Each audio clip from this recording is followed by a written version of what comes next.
Hello there, everyone, and welcome to another episode of Super Cast Brothers, the Smash Brothers podcast where I sometimes do the wrong intro, but I did it this time.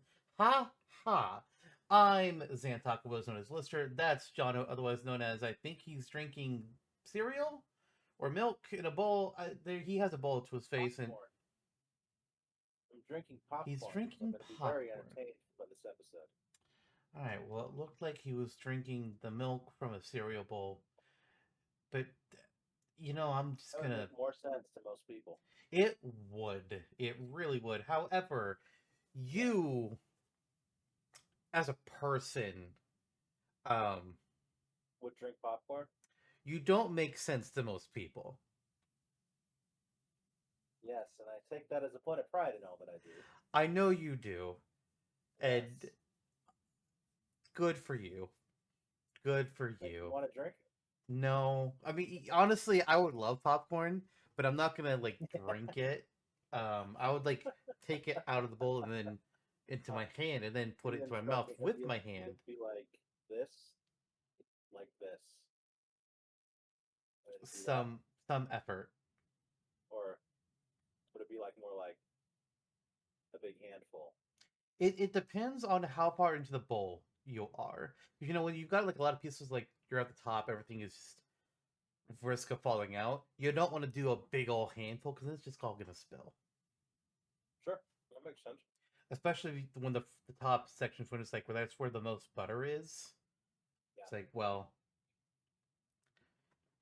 when you get down to when you're a third of the way through, it's the cookie. Now you can start grabbing a bunch. Would there be anything that would suggest to you that you would like get in there and like dig into it with your mouth? No, You've never like guided the popcorn down your throat with your tongue? no. That's kind of satisfying. I've never Still, eaten no from a shit. thing of popcorn like an animal. No, But we're all animals here. no. Human beings, part of the mammalian kingdom. Speak for your fucking self. Oh, you're a squid. Not Well, I'm not a kid. I haven't been that in a long time. Yeah. Some days I'm sad about that. That's terrifying, and I don't want to move on with that conversation. Like the Wii We're U is a virtual changing. console, apparently. Yeah, according to GameStop, and GameStop also. How are they still around? Because they're right about everything. No. They're spotless trading policies. If Funko does actually go under in the next year, that might be what seals the deal.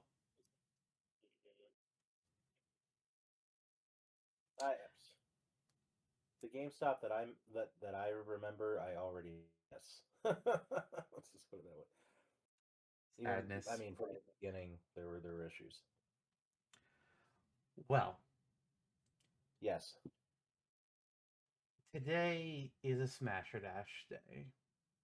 We take pairs of characters, we debate over them, and then we pick one that we would make be a playable character in Smash. Before we can do that, though, we have to do Rate Their Chances, where we'll pick 5 characters and we'll talk about what we think their actual chances are. But I don't know what characters we're doing today, Jonna. You don't usually. You're so on top of things. You're so well organized and generally an intellectual person. Thank you. But Yeah. here's the thing. We kind of started a little tradition 2 seasons ago where we do one Really? episode where we pick a bunch of possible characters, we put them on a spinning wheel, and then whatever the spinning wheel says, that's who we discuss. And it's fun and sometimes weird and yet sometimes fitting. When it had Mallow versus Phosphor, it's like, well, that actually is a good matchup. What the fuck? Yep. Yep. Yep. But before we Wow. can do that, It's like Christmas all over again. yeah, before we can do that, we had a tiebreaker last episode that we need to settle.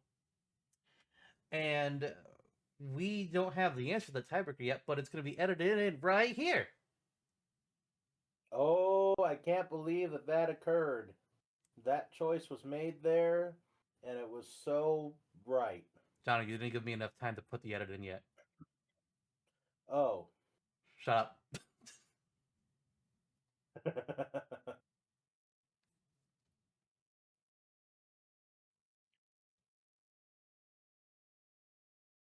Oh man, what a crazy tiebreaker that was.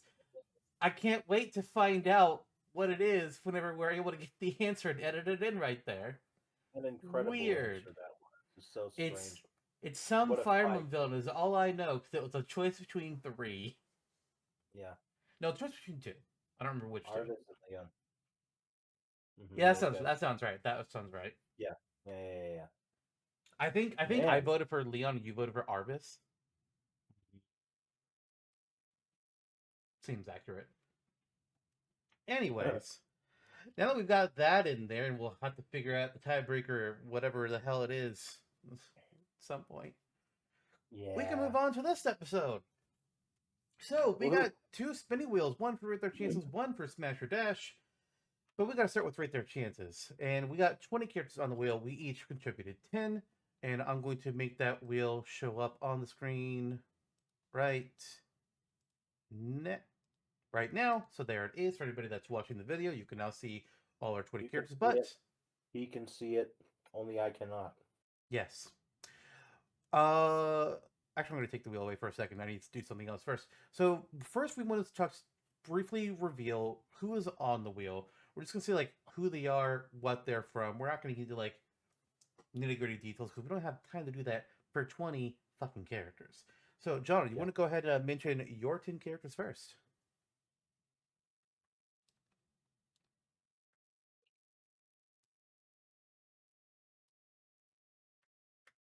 Donna? What? Oh. I was so mesmerized by what you're saying. I was saying I you should wasn't. reveal your 10 characters for the Rate Their Chances wheel first. Oh, sorry. I was just very entertained. I was eating my popcorn listening to you. Well, That's clearly you weren't listening to me. But I was intently with my ears. If you were listening to me, you would have immediately got into it. So I deny that. You know what's weird is how small the kernels are. Oh, they look Jono, bigger on the camera. Wow. I chose these guys. There's 10 of them. The first one that I chose to potentially be picked for this wheel of fun and random spontaneity today is Ichiban Kasuga from Yakuza, the Like a Dragon sub-series of video games, the RPG stuff. And he is, we'll get into it if he's chosen, but he's here. What a guy. He's the best according to his name. Uh, Next up, I chose Grace Ashcroft from Resident Evil Requiem, the non-Leon character from that game, who she wields a gun, oh my just god. perhaps not as adeptly as Leon does, perhaps more of the survival portion. We have Felicia from Darkstalkers here, a character, one of the traditional fighting game characters for good boys and girls. She is here to scratch away at her foes like a post.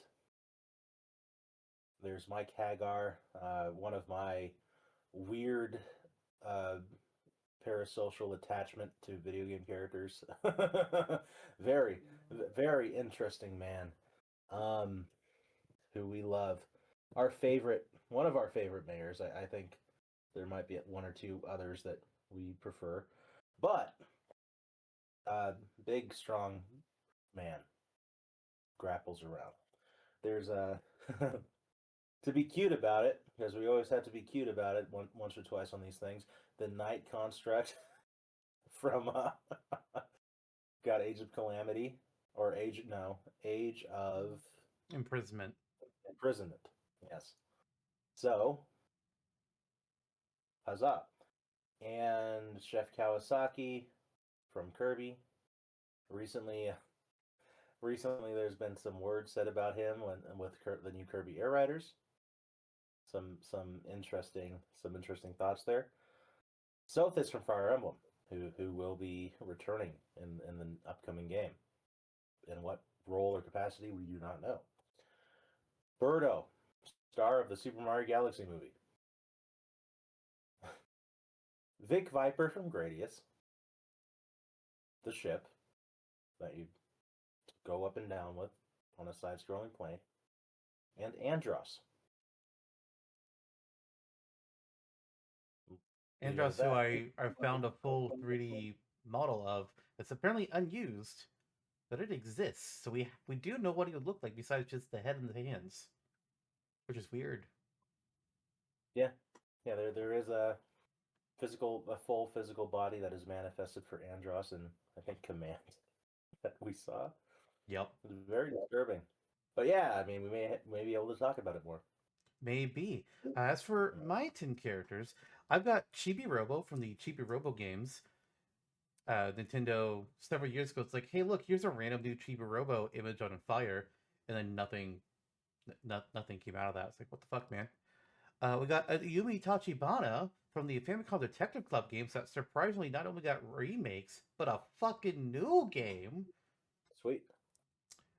We have Zach Fair, First Class Soldier, also known as a puppy, from Final Fantasy VII and Crisis Core. I decided to throw in Tingle to be my Zelda rep for this side of things. Like, hey, we need non-Triforce Zelda people. Kooloo. So here's Tingle.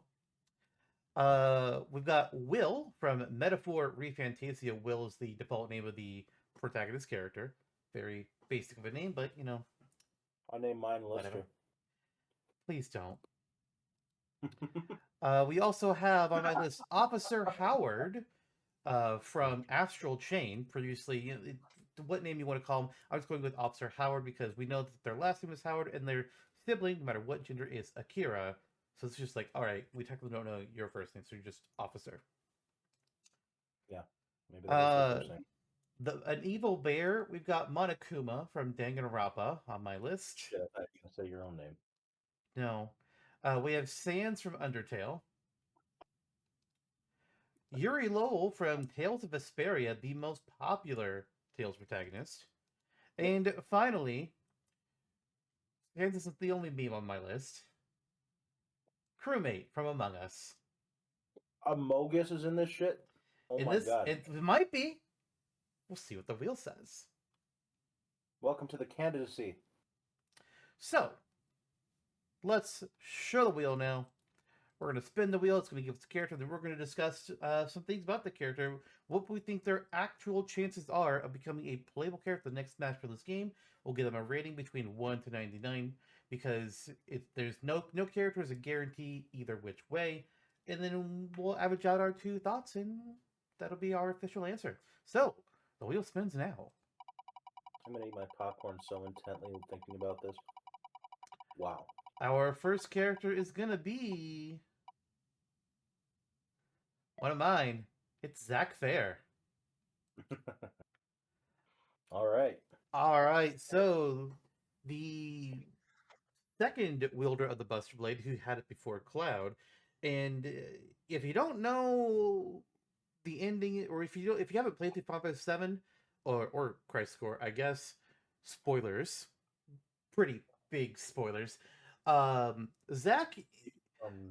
Cloud's whole identity crisis in 7 is because of Zack. Not like because Zack did it to him, but Cloud, for some reason, latches onto Zack's identity and kind of merges the two of them in his mind, partly because of the Mako sickness that he has, and also he admires Zack, and he also thinks that Cloud himself, is a bit of a loser. And it's hard to disagree that pre-FF7 Cloud is kind of loser. He's a poor unfortunate boy, and his life just doesn't go in a great direction. But Zack is actually the playable protagonist of Crisis Core, which is a prequel game to 7, taking place 7 years later. At least the start of it is 7 years later, or 7 years prior. I mean, can't have a prequel that takes place years later. That doesn't make any fucking sense. Compared to Cloud, Smash-wise, they could easily just make Cloud or Zack be a Echo Fighter of Cloud. It would be fucking easy. Yeah. They have differences, but that doesn't always matter. Sometimes an Echo is just like, you could be your own fighter, but you're not gonna be. Dark Dark Samus. Samus. Yeah, I know. Yeah, Sad. that's the biggest Exactly. one to me. But Hmm. Zack, I mean, he also wields a Buster Sword, just like Cloud does. And Yeah. he technically uses it differently. He actually uses the flat of the blade instead of the actual blade itself, due to a whole thing that he picked up from his mentor. And he's also a bit more martial. Like he throws in punches and kicks, whereas Cloud is just about the sword slashes. And he has his Hmm. own materia besides just like the typical fire, blizzard, thunder. He's got material for like techniques that he can do, spin slashes around him, elemental slash attacks. He has a Yeah. few different summons he could do.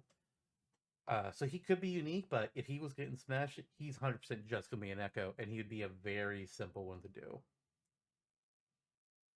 Totally. But we'll get into Smash. I mean, we've gotten only Cloud and Sephiroth so far for Final Fantasy representation. A series where every game is such a different and distinct world with different things going on, different ways to approach your battles, different classes and systems and storylines and literal worlds. And we've only dipped into 7 twice. And it's still And I weird guess, that we did it twice.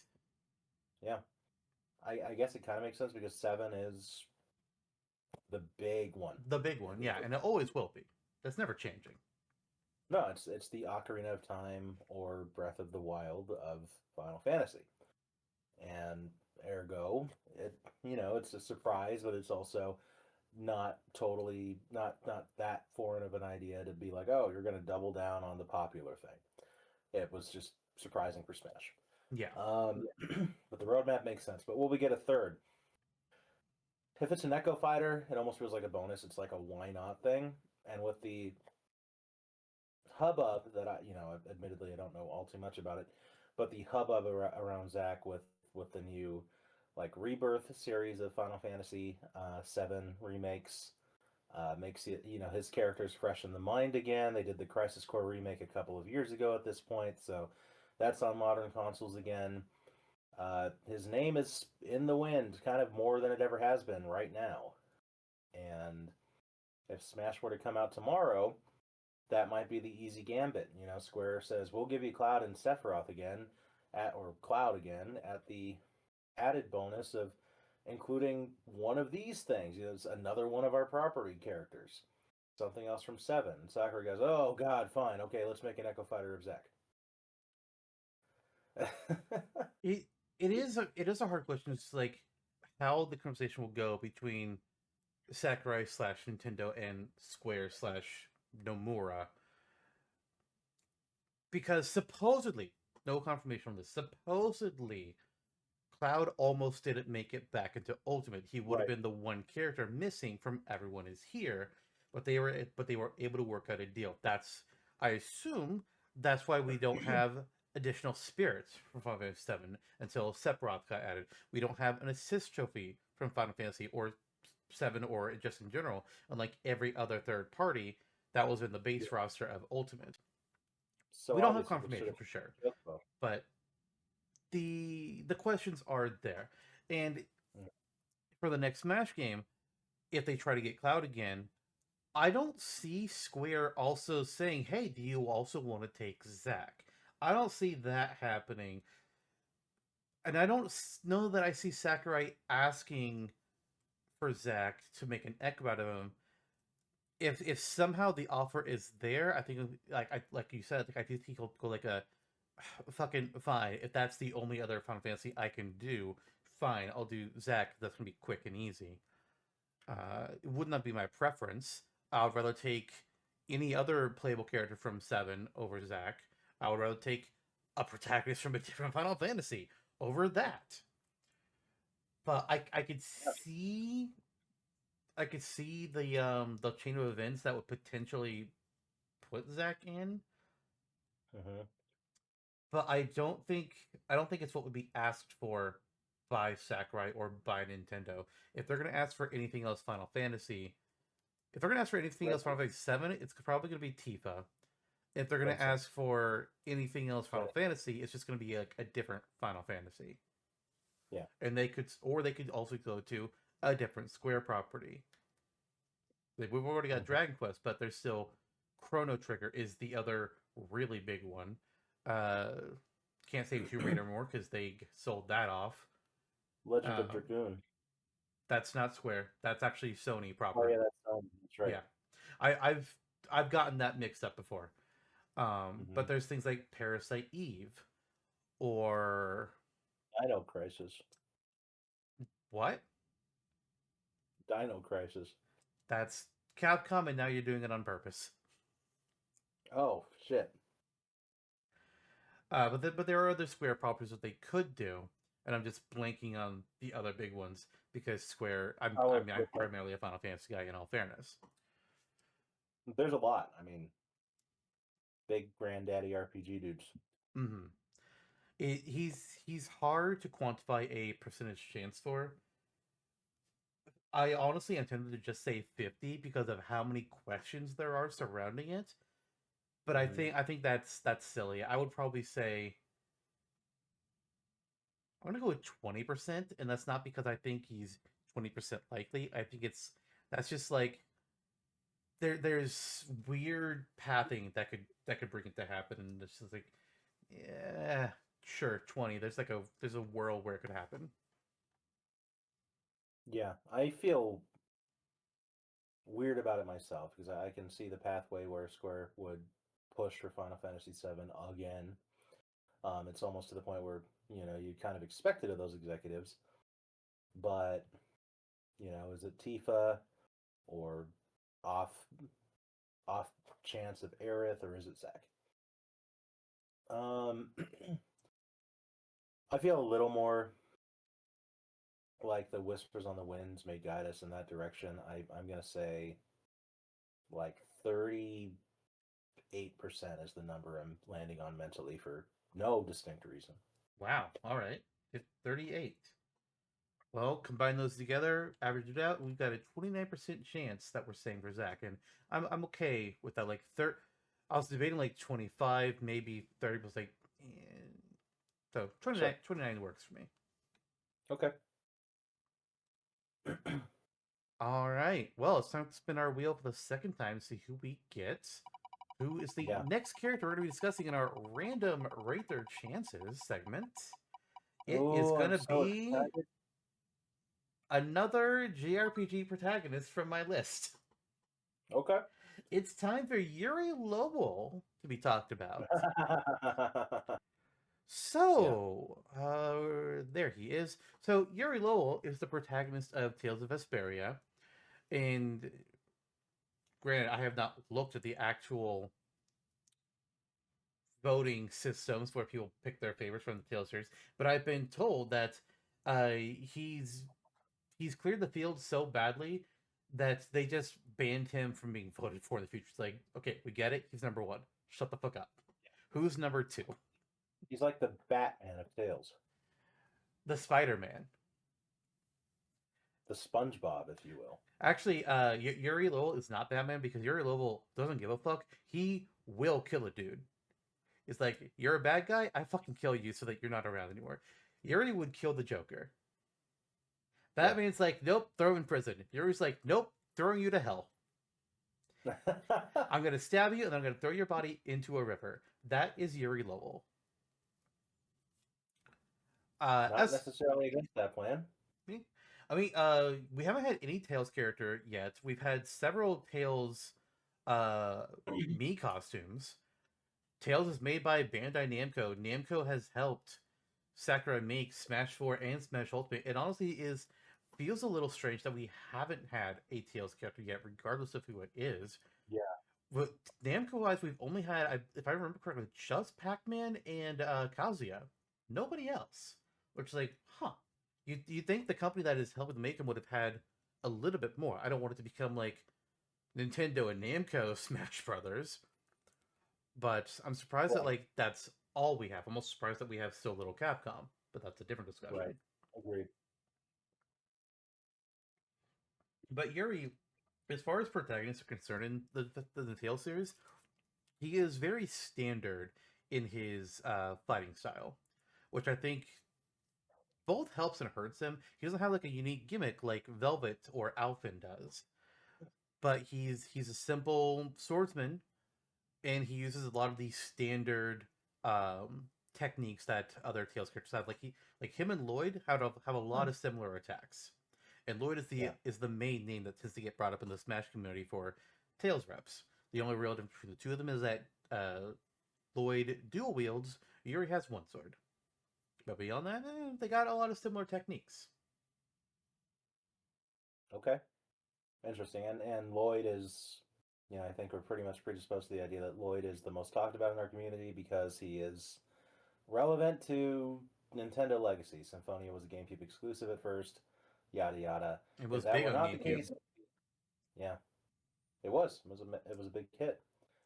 If that were not the case, then Yuri would be talked about more often. I think, it's hard to say which of the two would be chosen in this instance if we were going to get one.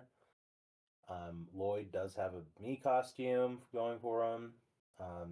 There's some nod or understanding from Sakurai that this is a character that the Smash community has wanted for 20 years.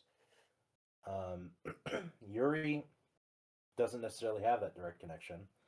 Vesperia did not come out until it was remastered in the last generation.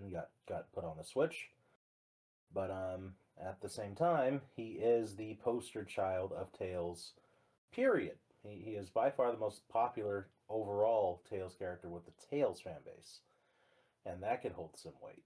So there's this internal battle between the two guys. I almost wonder, their chances are possibly so similar to each other. Like you mentioned, they have a similar fighting style too. It's like, okay, you can go either way.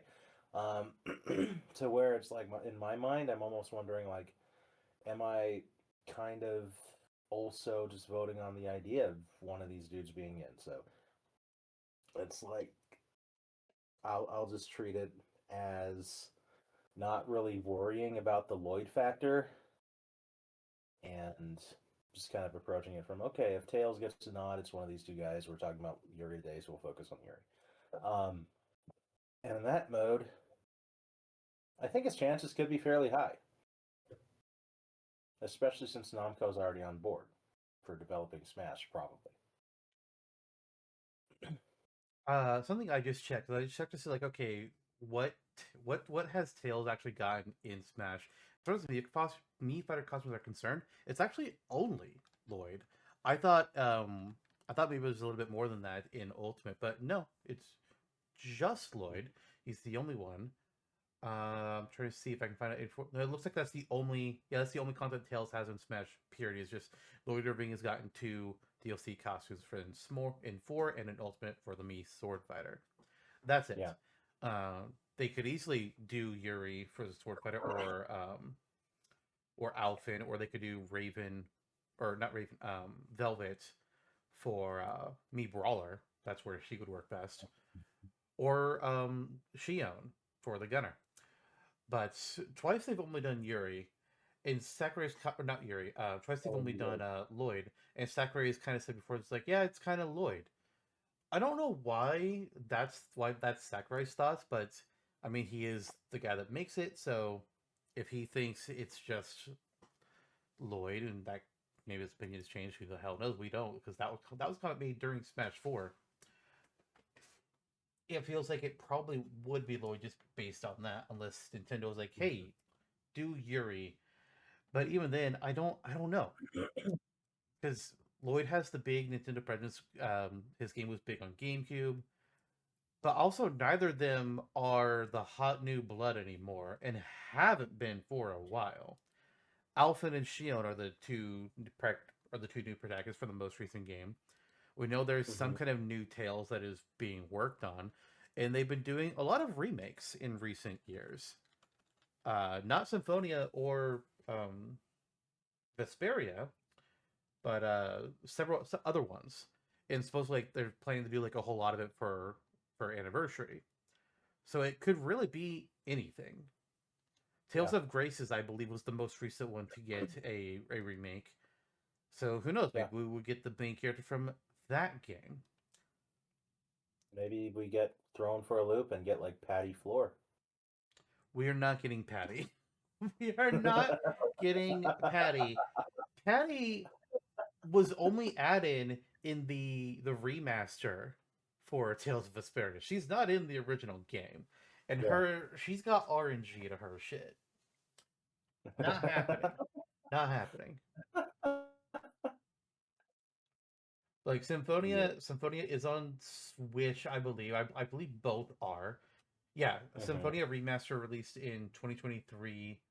What about Vesperia? Yeah. 2019. It got its definitive edition. Hmm. So they're both on Nintendo, but they're not the only ones. Right. I personally prefer Yuri as a character. Lloyd annoys the piss out of me, but I kind of think they might still just do Lloyd. But it's hard to They say did because it is a boy. toss up. Yeah. I think they're the two most likely, along with Alphen. That's the top three. But Who knows what the ordering is on the three? yeah, I'm gonna give it. I think if I was asked like Tails rep in general, I would be a much higher number. But I also would have said a higher number for Ultimate. But for just one of them, for just Yuri, I'm gonna go with 18%. Okay. Again, feeling a little better about the overall idea. I'll say 25. Okay, and that will average out into 21 and a half. That's how old I am. I would believe that if I didn't know any better. All Oh, right, thanks. back to our wheel. We'll see if we get a character that's going to be on your list. Yeah, we'll see. And character number 3 is going to be Will, a third JRPG from your list. not a third JRPG character for my list. Instead, it's motherfucking Andros. Okay. All right. Well, John, this is one of your characters, so why don't you start the discussion on Andros here? As the great philosophers say, the ooh ooh and the ah ah, aren't that right? Nope. So let's dive right on into things and get all fuzzy with it.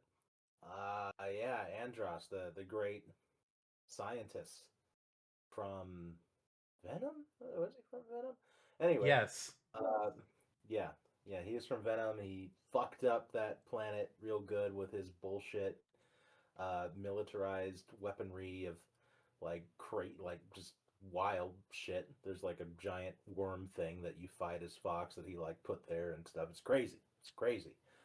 So Andros is this big bad. He's as we know. So he's mostly seen in this like corporeal form almost, where he's a different variation of a floating head. And in the Super Nintendo version of Star Fox, he is like this polygonal rather, like metal, like metallic thing. This face, this weird humanoid face with red eyes that shoots panels at you that you have to avoid.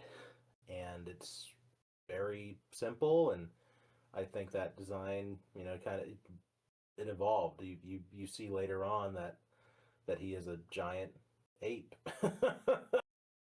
And we take advantage of that in 64 and in adventures and assault, where you see the in command, and over time you see more of his body, like his It's hands and actually his Zero. big monkey face, or yeah.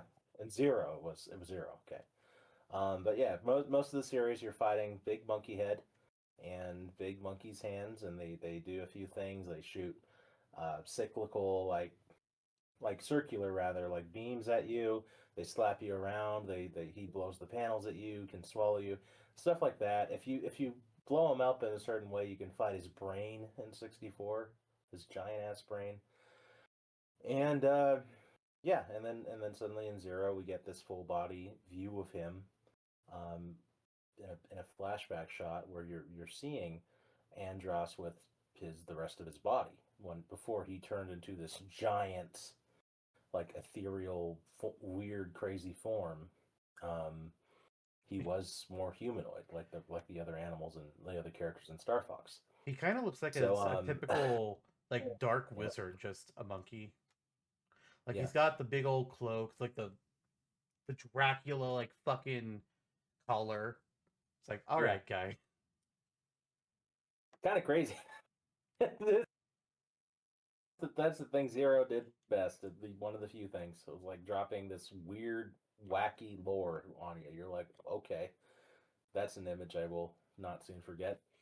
So Andros is certainly the most important villain to the series. You see him besides perhaps Pigma, and Wolf. I wouldn't really count as a villain, more an antagonist. There he is, and you have this strange opportunity to get weird with it, as we know Sakurai and Nintendo sometimes do with these choices, Piranha Plant. You're not wrong. I mean, here's what I can say about Andros. Um, he wouldn't be he would he's a guaranteed Star Fox character that would not fight like the other Star Fox characters.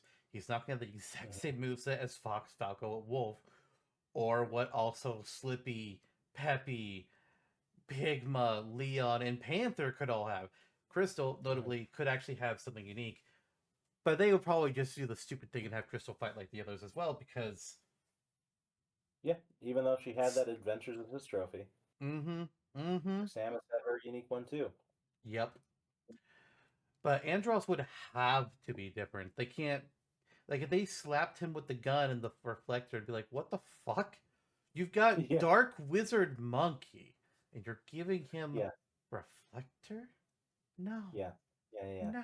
Leave that to his pathetic nephew and let Andros do the cool shit. Oh yeah, I forgot about Andrew. Also Miyu and Faye, as Yeah. well, or Marcus, or Yeah, those guys. the second generation of characters, Dash Bowman. All of them would just like fit this typical mode. It's like the Space Fairy moveset. If they want to do the Space Fury moveset, I recommend that they have F-Zero's James McLeod take that one on. Yeah. Yeah, but and then Falco could use perhaps his G0 unit in his final smash. Anyway, yeah, I mean you have this Anyway, weird opportunity to create this wizardry slash weird science moveset with Andros. That is interesting to think about because it's just so alien and bizarre and unheard of. And we have this opportunity presented to us in canon from the like fourth Lilat Wars retelling, and it's cool. It's interesting, and you can't necessarily say it's like these. It's kind of like the theme of this episode. It's like not hard to telegraph. impossible. Yeah. I mean, I Yeah, would give him a low rating. It's his like final I don't smash is think obviously the boss fight. like I would, because of the fact he does have a 3D, a full body appearance now, I would put him above honestly a good chunk of Star Fox characters, but that good chunk of Star Fox characters are all people that have no defining changes about them. He's above Mew and Faye, he's above Dash, he's above Pigma. Aperoid Queen. Yes, he's above the Aperate Queen, sure. But he's still below, importantly, Slippy and Crystal, in my opinion. Like, I guess technically he's the third most likely Star Fox character now, which kills me to kind of say. But third most likely doesn't mean likely. Star Fox is also kind of fighting itself for relevancy and likelihood in Smash. Period. Yeah. Yeah. If the next Mesh game was going to make some severe cuts, I would not be surprised if Star Fox is reduced to just Fox. Yeah. But as for Andros's odds, I am going low. I'm not going to give him 1%. I think he's comfortably above 1%. 1% is kind of like we can't give you a 0, but we want to give you a 0. I'm going to give him Like a 2. Shrek. Okay. I'll give him a 8. An 8. Yeah. Jesus Because Christ. he's beating the competition. Whatever. All right, that averages out to 5%. Fucking 8? No. Jesus. All right. Character number 3. Let's get that wheel going. Or I'm sorry, character number 4. What? Andros boss fight would be good too. Actually, perhaps better. Oh, Who? I need to check see if Sony's doing any sales because Clair Obscure just went on sale on Steam, and I would Nope. rather have it on console, but Yeah. that's $10 cheaper, so that's just tempting. Anyways, uh, spinning the wheel. Character number 4 is gonna be. I'm sorry, Jonno. It's not another. We're 3 on my list, but it's not a JRPG protagonist. Mhm. It's Chibi-Robo. Oh, that's nice. Little Chibi-Robo. Chibi-Robo is an interesting little guy. He's taller than Olimar, but really that's it. The Olimar is like an inch. Chibi-Robo is like 4 or 5 inches. I don't know. Not much bigger. But he's a little helper robot that is bought or is sold to homes to help take care of the house. But he takes a lot of power. This guy needs a lot of battery juice. But back when he was relevant, sadly I have to say that he was pretty widely discussed as a possible character because he's got quite a bit that you could do with him. Like, first of all, he's got his little electrical plug that's basically a tail for him, but he can also just swing it around like a I can't think of the word I want to use. Like kind of like a grapple type of deal, or like Scorpion's good over here. He could theoretically do, or he Yeah. could like it's kind of grapple hook. It's hook shotty. It's hook shotty is what I would say. But he can also just swing it around kind of like a cowboy swinging a lasso, and he just tosses it somewhere instead of firing it. But he's also got like a little helicopter in his head. He can pull out a toothbrush and brush forwards. He's got Giga Robo that he could summon out for help as like a Final Smash type of deal. There's a lot of like little tools this guy can do. Like I've wanted to make a moveset for him, but I need to do better research than what I currently have because I need to rewatch a Let's Play. Unfortunately, the wiki just did not have what I needed. There's a lot that he could do. The only problem is he ain't relevant, and he hasn't been in a while. And the last time they tried was Ziplash, and nobody wanted Ziplash. Great game.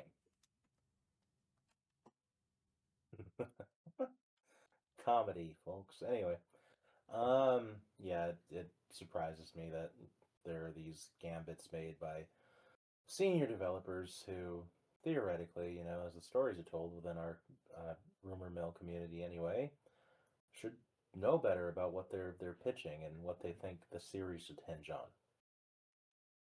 Anywho, I like Chibi-Robo. He's a sweet guy. He's probably about as tall as this ginger ale can. Yeah, sounds about right. Yeah. And I like the idea of playing as this character. It's unfortunate that it hasn't persisted like Pikmin has and Olimar and all, that gang is in the game.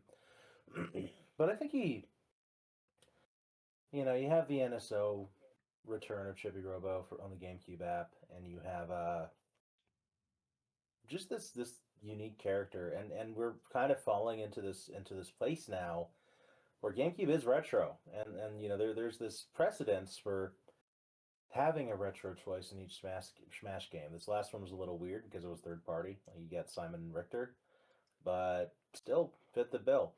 So maybe Chibi-Robo could follow in the suit of Ice Climbers, of Duck Hunt, Mr. Game and Watch, and be our retro guy, if nothing else.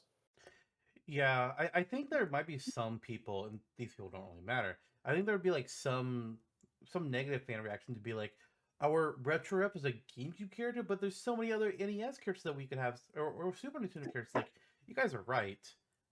I see that point to it, but also a lot of the not all, but a lot of the NES, SNES characters don't have a whole lot going on for them to pull from. That's never stopped anybody. I mean, look at the fucking Ice Climbers. Things were invented for. I'm not saying things cannot happen, but Chibi-Robo does have a lot more that you can more easily pull from. I had forgotten that his game is on the GameCube NSO, so that's a good point. Because I'm looking at like his series and like the games that when the games released, he's from 2005. and then the sequel, Park Yeah. Patrol, was 2007, and then which I think might be a different. I think it's a different Chibi-Robo. I think each game might be like a different Chibi-Robo robot. I'm not entirely sure. But Park Patrol happened in 2007, and then the third game was Japanese only, but it actually continues the story from the first game, where now the daughter in the first game, she is the mom for the new game, and she bought the Chibi-Robo. It might be the same one, the same robot from the first game. I'm not entirely sure. I don't remember. But then it wasn't until 2013 that we got Photo Finder, which is basically just like a photo taking thing, which was a Walmart exclusive. And then 2015 was Ziplash. It had been a long time. And Yeah. also, the company that made Chibi-Robo was Skip Limited. Yeah, they're gone. Yeah. They Well, just uh like. they ain't skipping anymore. hmm They when was We're they also taken just down? getting to this point where NES is very retro, and if you're thinking about the marketing demographic for these games, kind of you and I are skewing into the older demographic for people who really like seriously game still. Um, NES era, it's not a knock, but I mean, you're not going to be trying to appeal heavily to 60-year-olds when you're developing this game and choosing the characters anymore. Yeah. Mhm. There's also the fact that like we are running low on recognizable Nintendo IP that doesn't have playable content in Smash. We've got pretty much all the big ones. There's a few outliers that we don't have, but Like most of those Outbreak. outliers are things that weren't made by core Nintendo. They're made by like other studios, like Golden Sun. Wasn't a Mhm. core Nintendo game. That was Camelot, which I Yeah. guess is owned by Nintendo, but it's not like one of the like internal Nintendo studios. Mhm. Yeah, yeah, yeah. And I would do like Takamaru, Starman, Sukapon. There's still like of that era some pretty good characters you can choose. It's just that the well is going to run dry at some point, Mm-hmm. and you can pull from. It's gotten to this point where it's like not necessarily neglect, but it could be interpreted that way of this generation of GameCube, Game Boy Color, Game Boy Advance. Yeah, and it could be good to get a characters like the people who are the primary what's the word the primary target audience like age wise characters like hmm Chibi-Robo from the GameCube and the Wii eras. Those are more of Yep. their childhood picks from when they were a little It, kid compared to yeah, us, and so that might be a good point to like pull from there now instead of going with NES retro reps, or maybe yeah. like get one of each type of category or I something. would love to have the room to do everything, but when we're dealing with like realistic development constraint times and stuff, yeah, it makes sense. Yeah, And and you and I are the little girl from Chibi-Robo now. yeah, and Where we are mothers.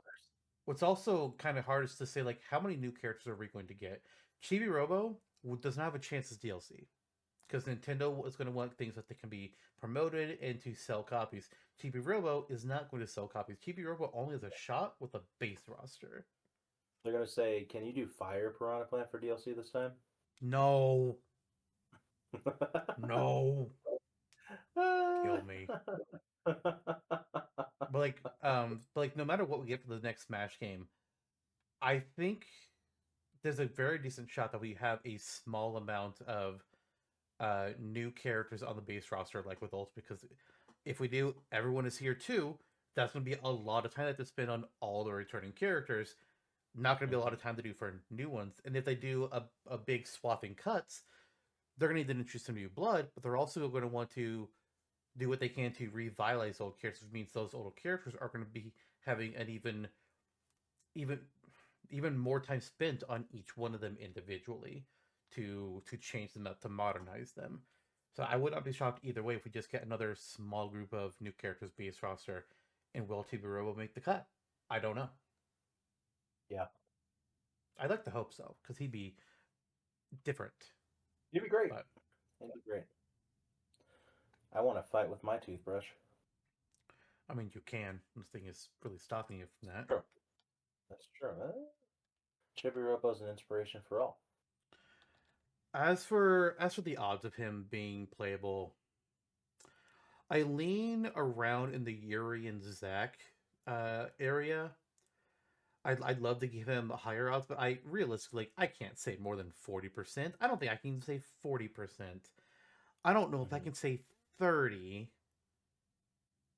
But NSO boosts him, in my opinion, because they took care to make him be one of the first few GameCube games.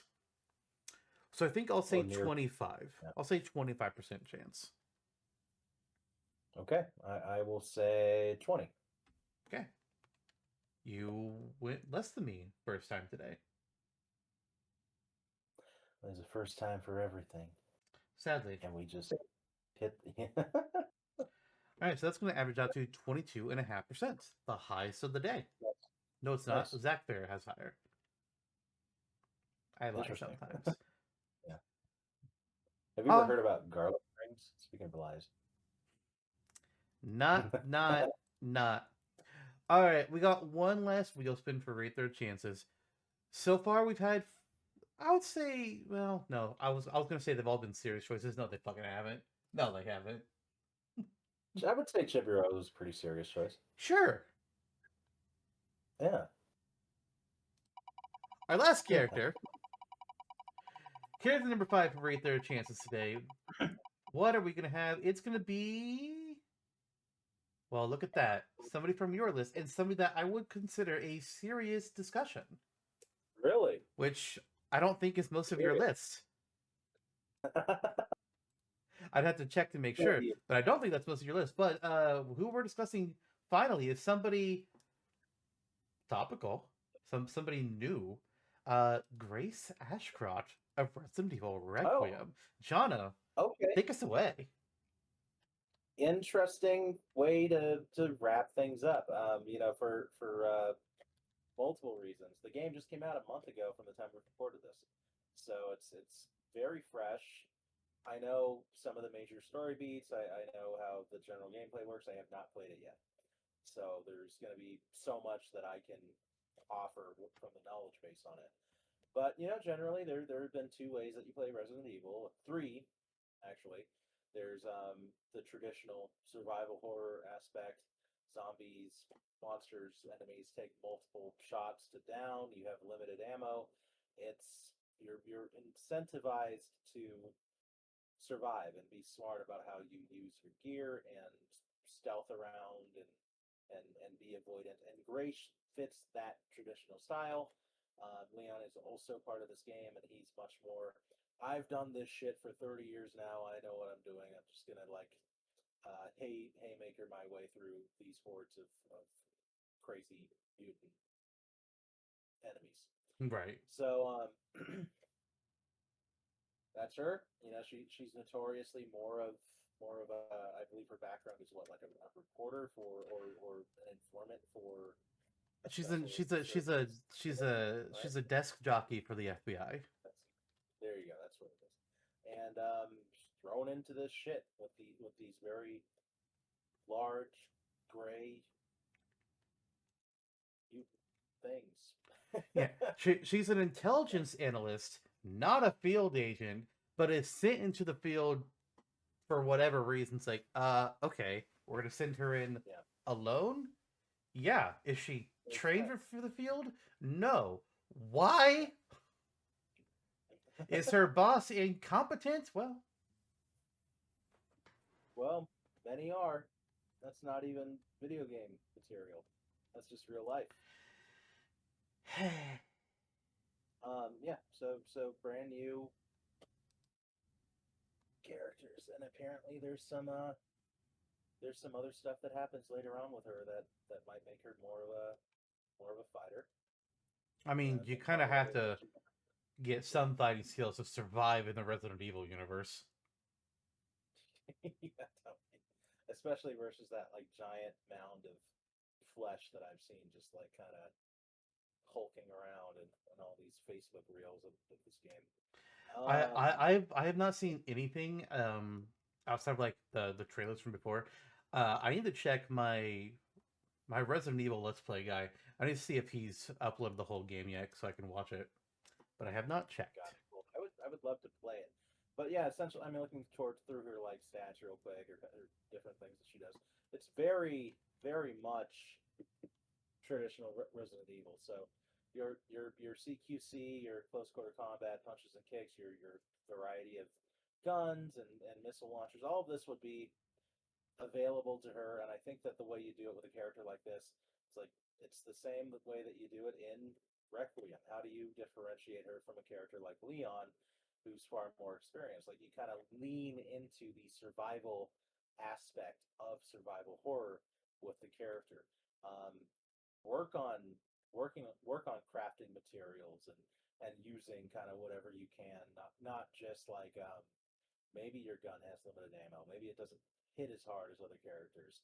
Maybe you don't hit as hard as other characters. You have to use uh, what's around you. This is like kind of like Last of Us adjacent. This is a character who you have used torches and bricks and whatever is available to the character. Not I think that's how I would approach that.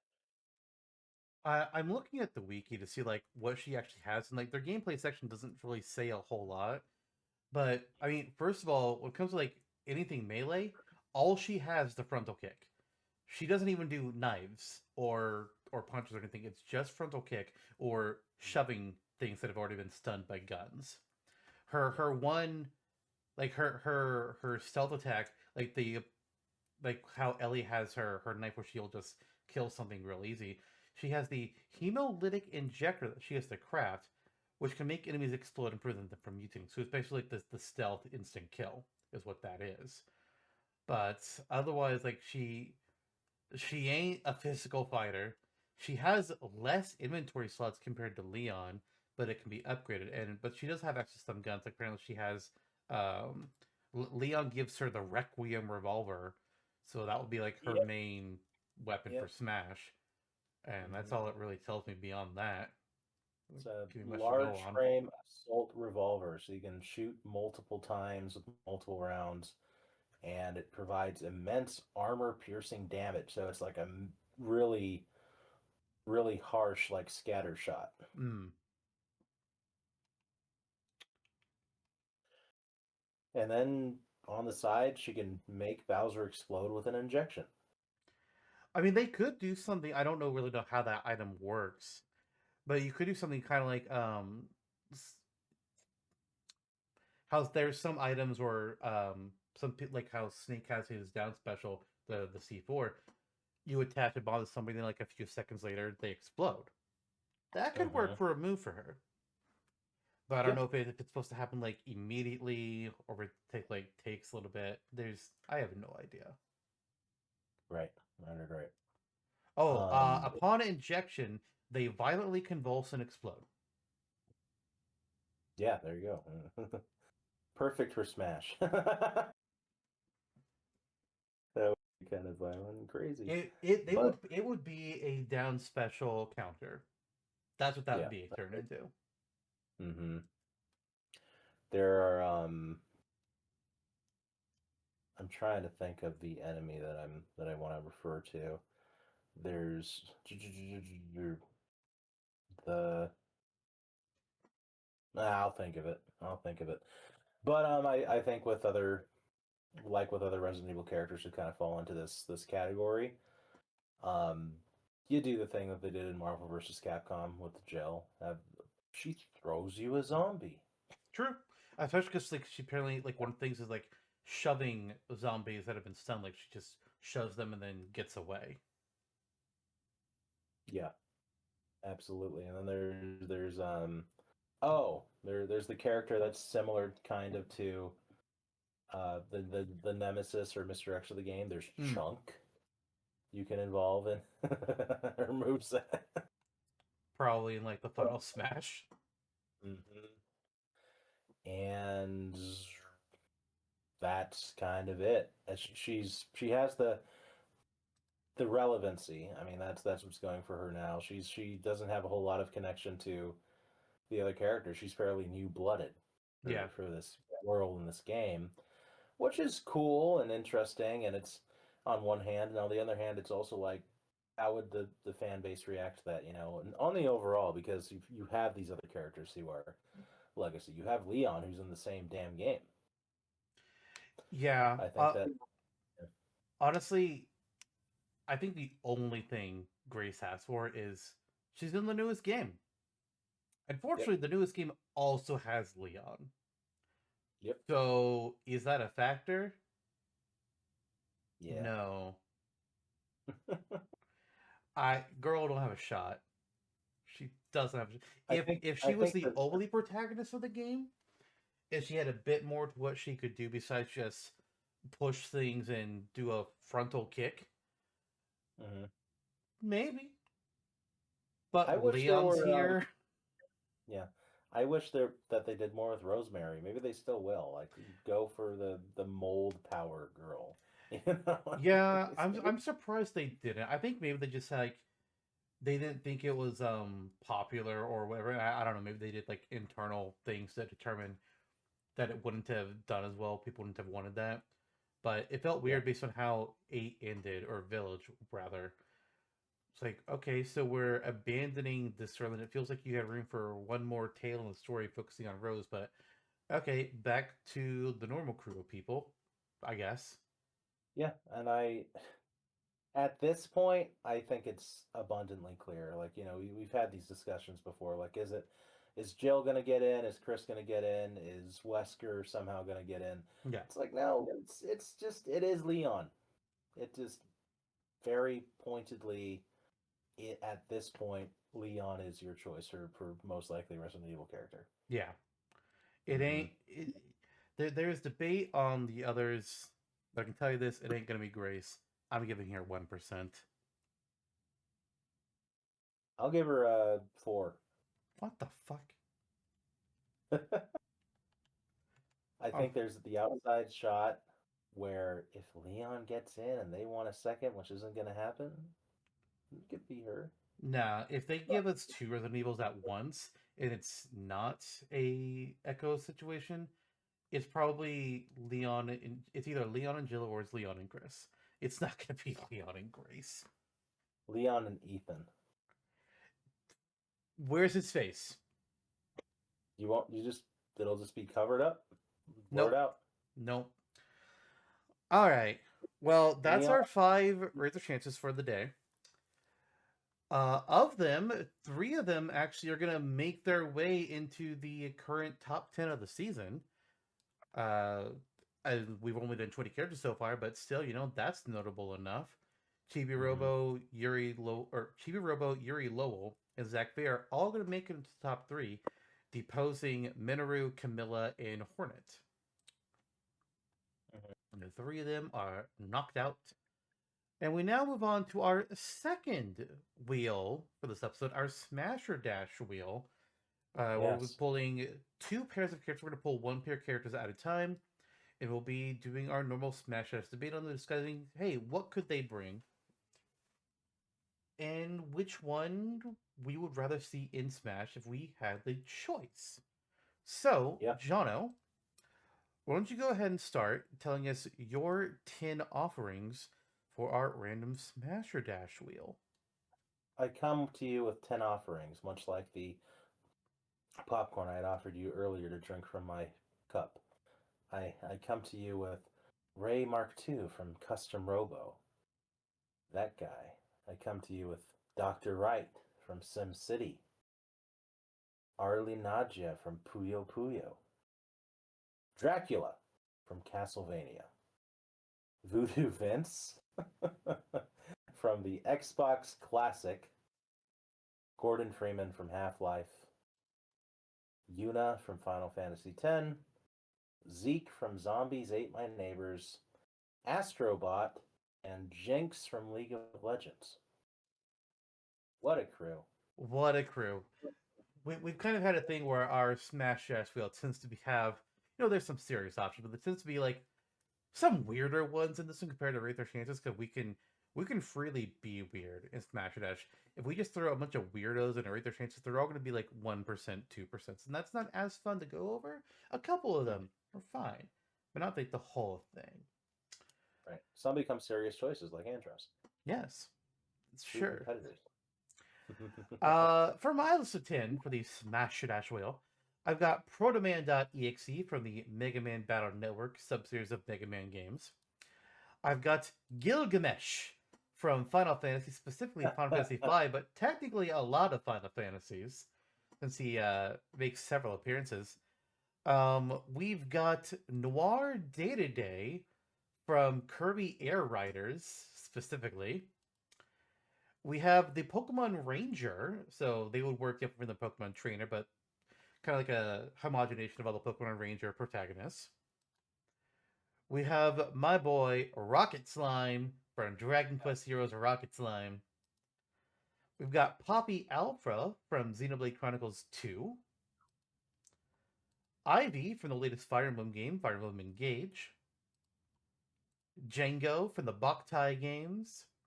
And actually made two last-minute swaps before we started things today. Originally, my list also had on it Vice President from Citizens of Earth and Needles Kane from Twisted Metal, but I replaced both of them with Urbosa from The Legend of Zelda Breath of the Wild and Age of Calamity, and Robert Robertson III from Dispatch, which I just finished my first run of today.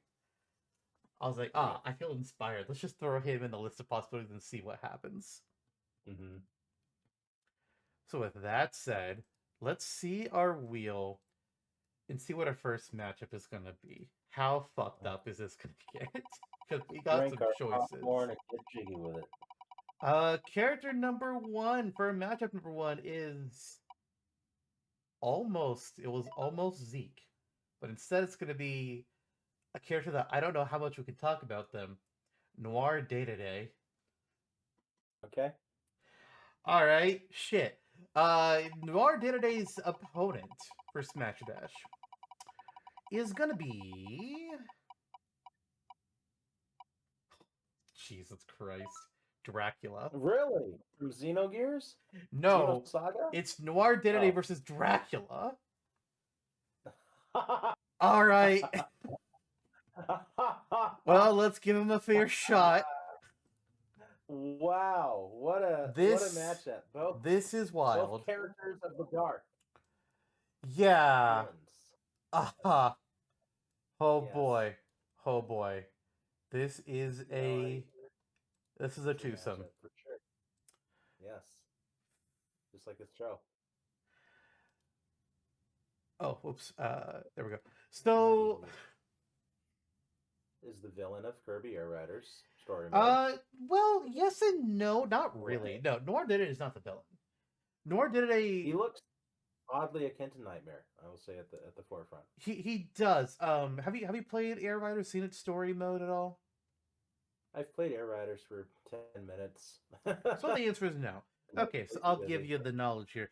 So you've seen the cutscene of like this machine that can't move on its own makes a wish that it wants to move under its own power, and Nova here. So you never want Nova to grant your wishes because it's not going to be good.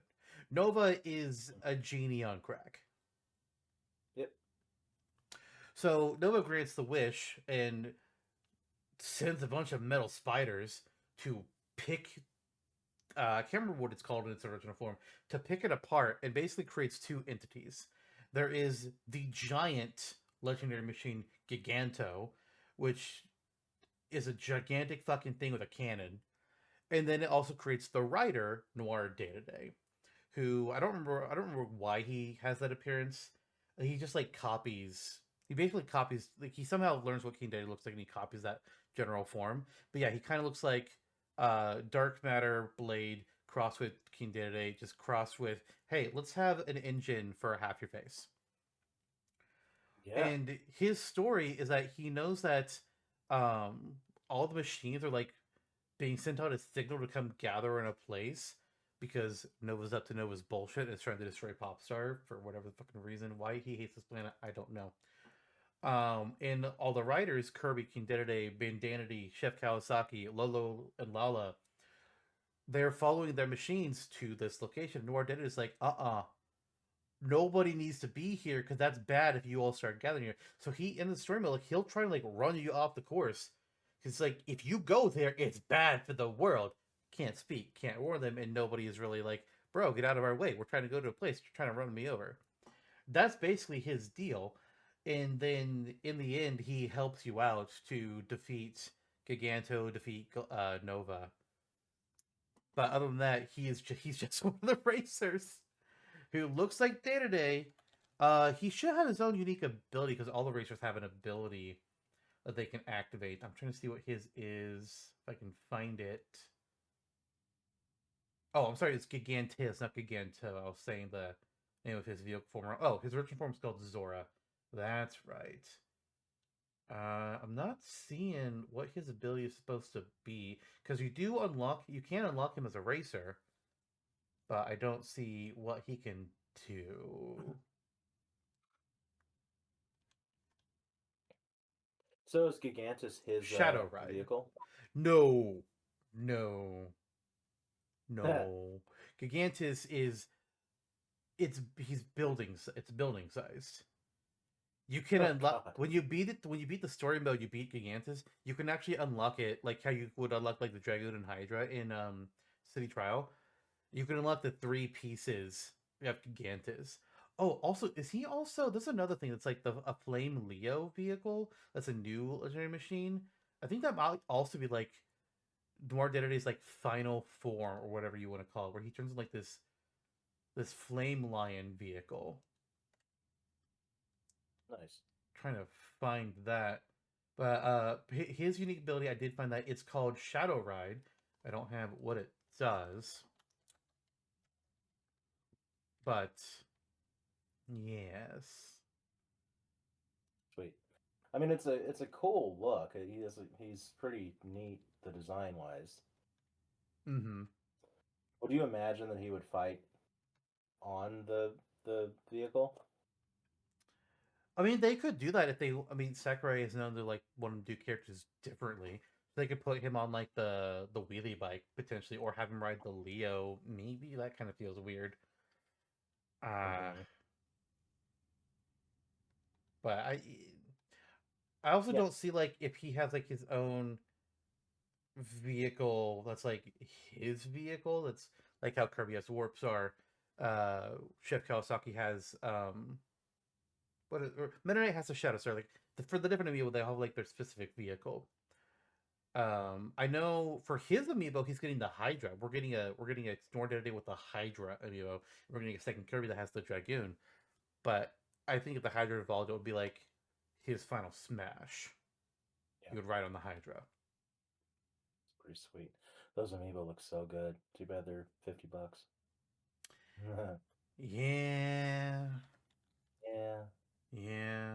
I mean, that's an outside choice for a Kirby character, but I would not be against it if he showed up. That would be so strange and kind of neat.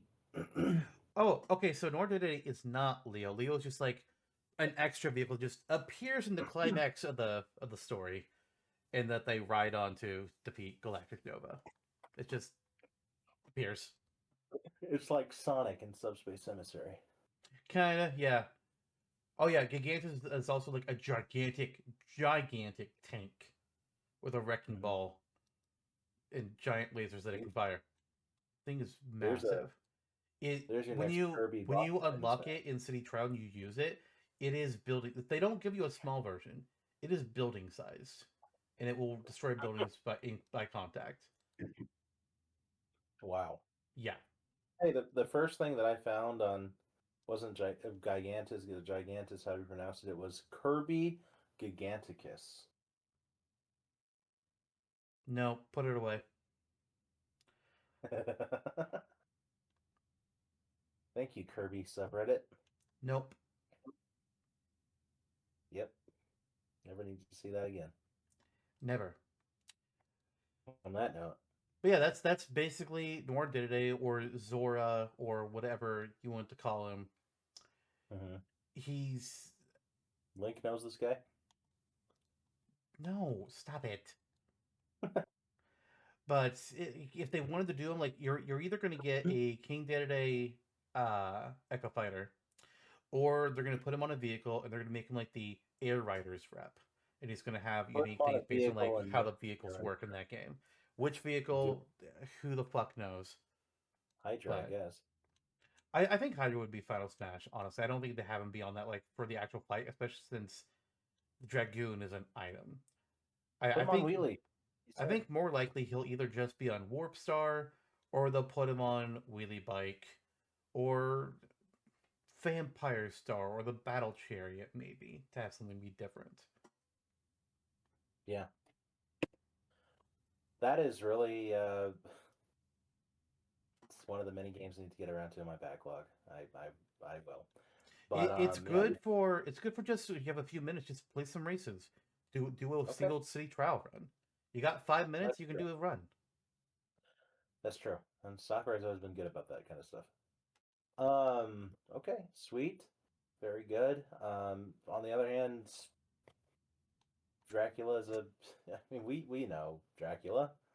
He's just kind of this universal thing. We know Dracula, But but what is a man? ah, a miserable pile of Secrets. air rider parts. Yes, that too. Yeah, and this is obviously, I mean, specifically, it's not Bram Stoker's Dracula, it's Castlevania Dracula, who is, one of many adaptations of that character. Pretty neat, well executed villain, you just said, one of the most iconic lines in gaming. What is a man but a miserable pile of secrets? Symphony of the Night. You basically remake that fight from Symphony of the Night with his boss fight in Smash, which is really freaking cool. And it's easily translatable into a character. He has a number of moves given to him through this magic manifested through his vampiric form and an attachment to the Castlevania castle. So there's a lot you have going on. You have his attachment to Death, who could potentially appear in some capacity, but you also have all of these different things that he himself does. You have his more like demonic form transformation, which is also an ultimate. You fight that as well. That's an easy final smash. He has his flame pillars and bat transformations and fireballs and moving around with like the bat moon and transferring from place to place. I actually made the Dracula moveset on the Smashtopia wiki long ago, You did. and it just follows kind of all of that. What I'm curious about, because you're using his iconic moves, his Dark Inferno and Hellfire and Batman, like we've been referring to. He also has Ghost Chasers, what I gave him for extra skill. Interesting. So he whips his cape upwards, and 3 purple ghost heads appear around him, and they act as sentries around Dracula and swoop in on opponents. Okay, so they act exactly as the ghost enemies do in Symphony of the Night. That makes sense. So I think if he were to be in Smash, you give him his most iconic appearance. He's already appeared in Symphony of the Night form in Ultimate. You're translating him into a character. Dead by Daylight also has this version of Dracula in it. They added him during the Castlevania chapter, and they gave him an ability he doesn't have in Castlevania, but theoretically is possible because of his son. Dead by Daylight also lets him they let him transform into either bat form or wolf form, where he can do different things. He never turns into a wolf in Castlevania, but Alucard does. Yeah. Theoretically, almost anything Alucard can do, you could also attribute to Dracula, just because they're both vampires, powerful ones. You could. And Symphony of the Night was good about, it was the first Metroidvania style game, and there's a lot of souls you can grab onto from enemies, and you take them or adapt them some way to your moveset. I think that's natural. I mean, Dracula's interpretation of that would be he is their lord of Mm-hmm. shadows. He just controls them. He summons them to the forefront in a slightly different way than Alucard does, and they can just be present Yeah. in the moveset. Mm-hmm. Now, would his monster form be a meter mechanic, or would it just be a Final Smash? I think Final Smash is by far the easiest thing, and you can use his like hyper beam kind of attack with that. Ooh. But I mean, meteor form would be fun. That would be something. Meter form would be like, what the fuck? Yeah. He's huge. Why am I suddenly Giga Bowser? Yeah, right. Imagine if they brought back the controllable Final Smash transformations that we had in Brawl and Smash 4. And Dracula goes Monster Form. It's like, okay, I'm now controlling Monster Dracula for 20 seconds with different attacks. Holy shit, this is hype. Yeah, that would be fucking insane. I wish we would get transforming Yeah, Final Smashes again, because that would be so fun. Mm-hmm. Give Wario Man his wings again. Just don't give us 3 Landmasters again. One is fine. The other 2 need to have something different. Totally. Absolutely. Like keep Falco in the R-Wing, give Wolf the Rob Sentry from Star Fox Zero for no reason. I mean, like the way I lined it up before, it's like, first of all, like Brawl Smash 4, they all have Landmasters. Like, okay. Ultimate's like, okay, we got rid of Landmaster. Both Fox and Falco, now all 3 of them still the same Final Smash, but it's not Landmaster. Like, what? That's not what we asked for. God damn it. Like, let Fox keep Landmaster. Falco flies in the R-Wing, and you have a reticle that he shoots the screen.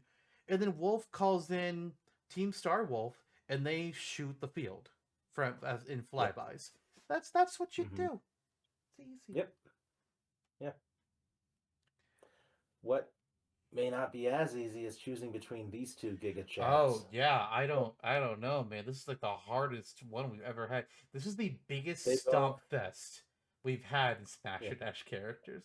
We try to take care not to have, like, sometimes we try to theme things with times, but we try not to have like a match which is like, okay, this is like cleared away 100% the obvious choice. With a random, we don't have as much control over that, and we got a stomp here. Like, there's no way either of us will vote for Dracula. I mean, a vote against Dracula here.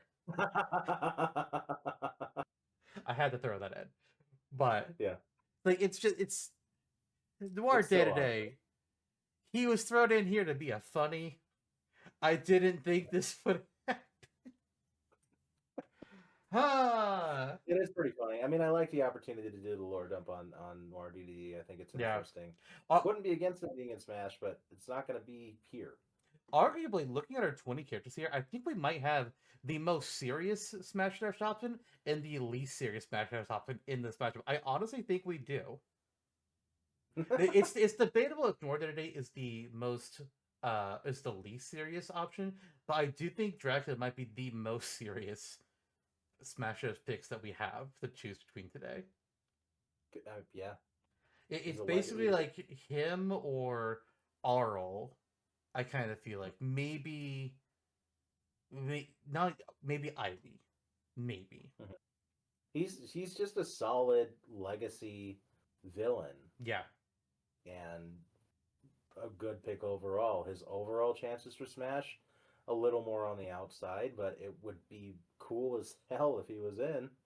I kind of wonder, since they gave us Sephiroth as the second Final Fantasy character, could Dracula be added in over Alucard? Potentially. I wouldn't balk at it. I wouldn't be mad about it either. I think I would be like stunned for a moment, but before I'd be like, all right, fuck it. If we're gonna get extra characters from the same franchise, they better be that fucking big of a character. Yeah, totally. Agreed. It's why I'm not mad about Sephiroth. I raised an eyebrow Sephiroth, but I'm not mad about it. Right. If it was, I wouldn't be mad at Tifa, but I would be like, I'd be frustrated. It's like, why? Yeah, right. It's this concept, like, individually the character's pretty cool, and you can remove yourself from that similar situation, but it's still like, I would not have done this. Yeah, like, I fucking love Red 13, but I would not in a million years pick Red 13 to be the second Final Fantasy pick, or the second Final Fantasy 7 pick. He's not in my top 5 after Cloud. I would Sephiroth, do. or after Sephiroth, because like afterwards it'd be like it's Barrett, Tifa, Aerith, Zack, and Vincent will be the top First 5. frog. Oh yeah, What did you say? the frog. First Okay, frog. that's what I thought you said. But I was like, I don't know if I heard him right. Sometimes I don't hear things right. I'm just like, there's no fucking way I heard that. But And as for me, it sounds like you were going somewhere with that, but it sounds like not. So let's get our official votes in here. Noir Dedede or Dracula? Who are we passing into Smash? Dracula. You sure? I'm pretty sure. Okay, all right. I'll also vote Dracula. Sorry, Noir Dedede. Your time Thank may you for helping come to save the another world. day. Yeah, right. Christ, what the fuck was that matchup? That was pretty great. That made me happy we did this Jesus. again already. This whole random thing. I mean, it's fun because it lets us add in. Let's just give a chance to characters who ordinarily like we might have, like they don't have a good opponent, or they're going to lose to anything, or they're going to beat anything. This is our chance to like give them a shot. It was entertainment, that's for damn sure. Hmm. All right.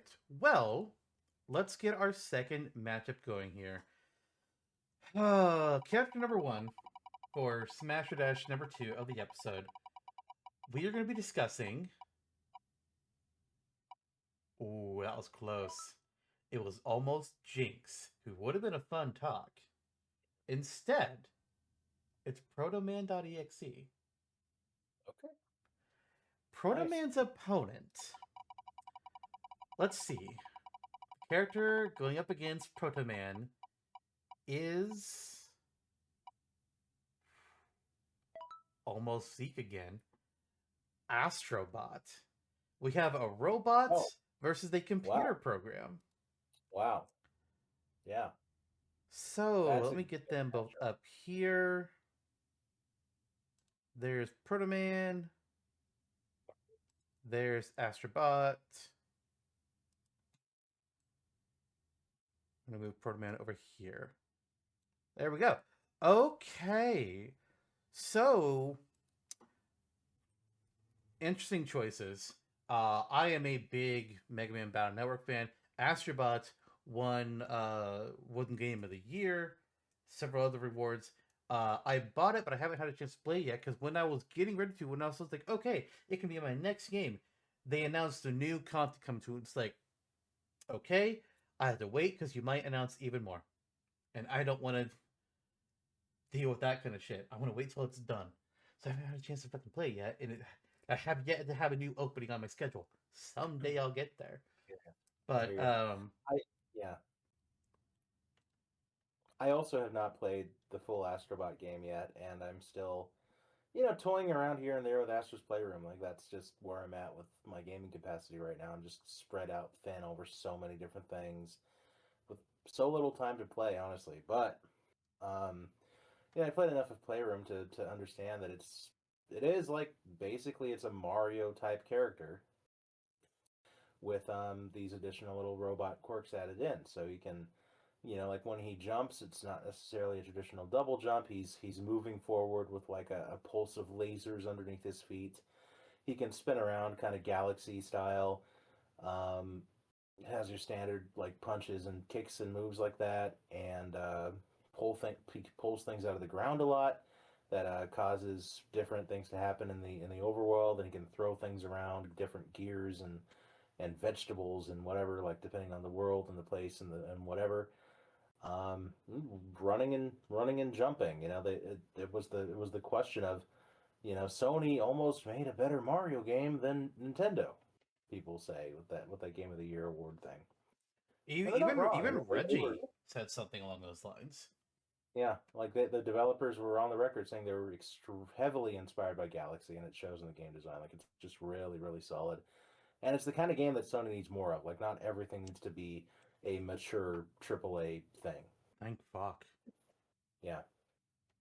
Especially when we're in an age where the PS5 has had so few like actual Sony made games because all these companies like first of all, AAA development has gotten out of hand, where it takes 7, 8 years to make one game. Mm-hmm. Where it's like in um, Naoki Yoshida, the behind Final Fantasy 14 and 16, recently talked about how we're getting off topic here, but he recently talked about how younger fans these days, they're not getting connected to Final Fantasy or any other long running franchise because of the amount of time in between game releases. Yeah, Somebody for like, I would agree. if you played like back in the PS1, PS2 days, Final Fantasy was getting a new game every year, every couple years. You could play through, you get a new game release almost every year for like 6, 7 years. Now you got one game in that time frame. You can't Mm-hmm. form any attachments. And Yeah, AAA gaming is just in that sphere so bad. As not only are things taking so long, but also there's been this stupid, huge push. It's like, oh, everybody needs a live service game. We gotta get that live service money. When the vast mm, majority of live service games fucking fail. Concord was like a week and a half. Some other game released, the High Guard, or whatever it was called, that got the final slot at the last Game Awards. It released. It had big numbers on its first day, and then immediately dropped. yeah, And now it got announced for its shutdown. yeah, It's unsustainable. We are in a big problem in the gaming sphere. That's why, like, I'm so glad that we have things like Astrobot. It's like, this is a smaller game, and it, like, the fact that it got Game of the Year should be a goddamn signal to people. It sold mhm, well. People really enjoyed playing it, but like, we don't need everything to be this super realistic, dark and gritty action hack and slash whatever bullshit. There's still yeah. room for fun. Agreed, and that's why I was a Nintendo gamer for a long time as a kid. And still are. Yeah, the the, Uh, the roost is expanded, the base is the same. mm-hmm. And as for, like you mentioned, like, he's got a lot of Mario DNA, and I'm like, well, yes and no, because he's a 3D platformer character, and 3D platformer characters, like, they all gotta have a jump, they all gotta be able to run, they gotta be able to, like, have some way to attack enemies. Some do punches and kicks, some jump on heads, some breathe fire, some spin in place. Yeah, Some swing with wrenches or what have you. Astrobot, he's got some basic punches. He's got a spin attack. He can hover in the air by shooting lasers below him, which is basically hover to flood. He's got a hang glider for gliding. He's got an umbrella. He's got fucking zip lines. This guy's got a lot that he can do. You mentioned yeah. that being able to pick up giant rocks and tossing them. I believe. Oh, apparently he also has like he has a fucking frog suit. He has a ball suit that he can roll around in, which I'm guessing is Mhm, basically monkey ball. mhm. There's also a monkey suit, but It I don't really is, know what yeah. it does. I guess it just climbs. He has a ball gun that he can shoot. He's got his jetpack. He's got a bow and arrow. And this is all just, I think these are all just things that are just playroom and not even Astrobot the game or things he can Yeah. do. His final smash, I think, in some way it's a little obvious because he can use the in Playroom, and I'm assuming in Astrobot proper as well. There are a lot of these giant versions of like PlayStation controllers you can use, and some of them operate as ships, and you can shoot with them. Hmm. So like Astrobot flies in on a giant PS5 controller and shoots around the stage with it, and there's like a battalion of the other controllers too. I actually had the idea of, like, he could bring in, because Astrobot the game has a lot of different bots based off of uh, iconic Yeah, Sony characters. Crash was in there Yeah. even. Um, I think Cloud and Sephiroth were like the last two that were added, and they finally made a deal. They were to get some Final Fantasy content in there. They're the Yeah. last two that you can get. But like, do a do a cinematic, kind of like the Mega Man Final Smash, or the Yoshi Stampede, which is like a lot of the Sony bots all just appear and they just go. Yeah, yeah.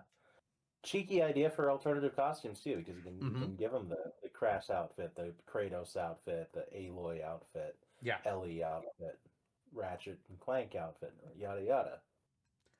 I'm not sure, but I think in Ashbot you also can get some abilities based on the other boss. I'm not sure to the extent because I haven't gotten a chance to play it yet, but I'm pretty sure I've seen things like him doing something like a Kratos type deal, or maybe it was Alloy or somebody.